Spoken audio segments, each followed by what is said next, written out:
Hello everyone, this is JMTL with another gym battle here. This time I'm going to the High Flyers gym, which is currently defended by TreeChar. So let's see if I can get my second badge this time. So he decides to lead off with the Dragonite, as I lead off with Metagross. I do outspeed that Dragonite somehow, so I use my Stealth Rock. Dragonite's a great user of Fire Blast, so that's what's being used here. And my Metagross will actually live with 26 HP. Dragonite will use Extreme Speed on this turn. I probably should have used Bullet Punch instead of Explosion. It could have caused a little bit of damage there, but hey, hindsight is 50-50. JOLTEON comes out to scare off the Dragonite there. I use Hidden Power Ice, which was intended for Dragonite.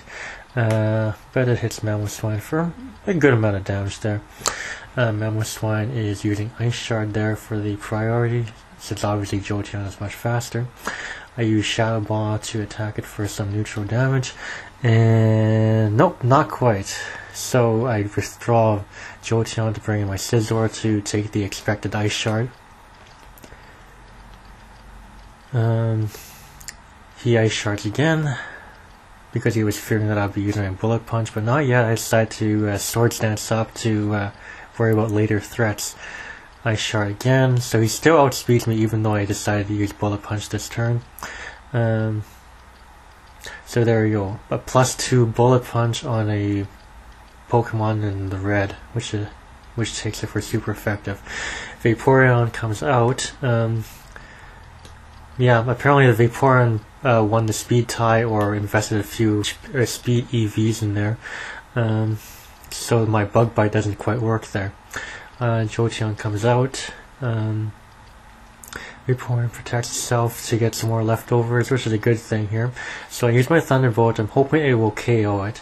My JOLTEON is timid, it's not modest, so that may have something to do with why that Vaporeon is still alive, or rather conscious.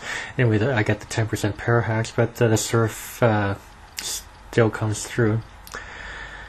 Lucario is brought in. I just use some close combat there, in case you decide to switch to a Steel type or something.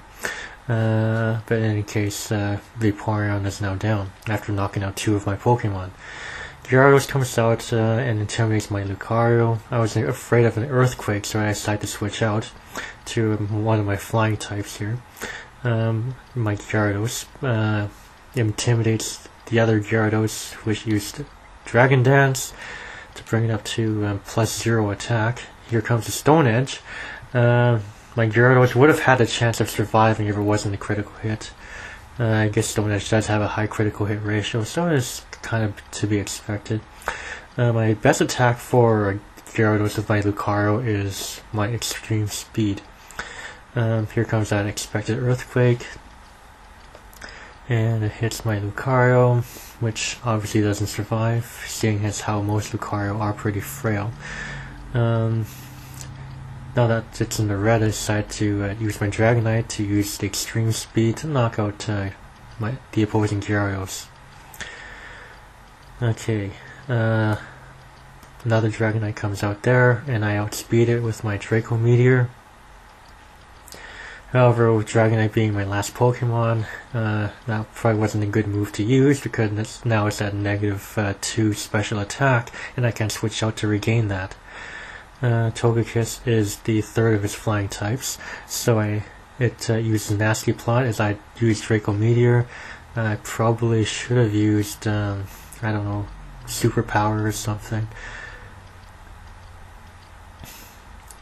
Air Slash does hit, and with +2 and same type attack bonus, it was good enough to knock out my Dragonite, meaning that I will have to wait at least 48 hours from the time of the battle, which was yesterday by the way, to challenge TreeChar again. So join T-Flare.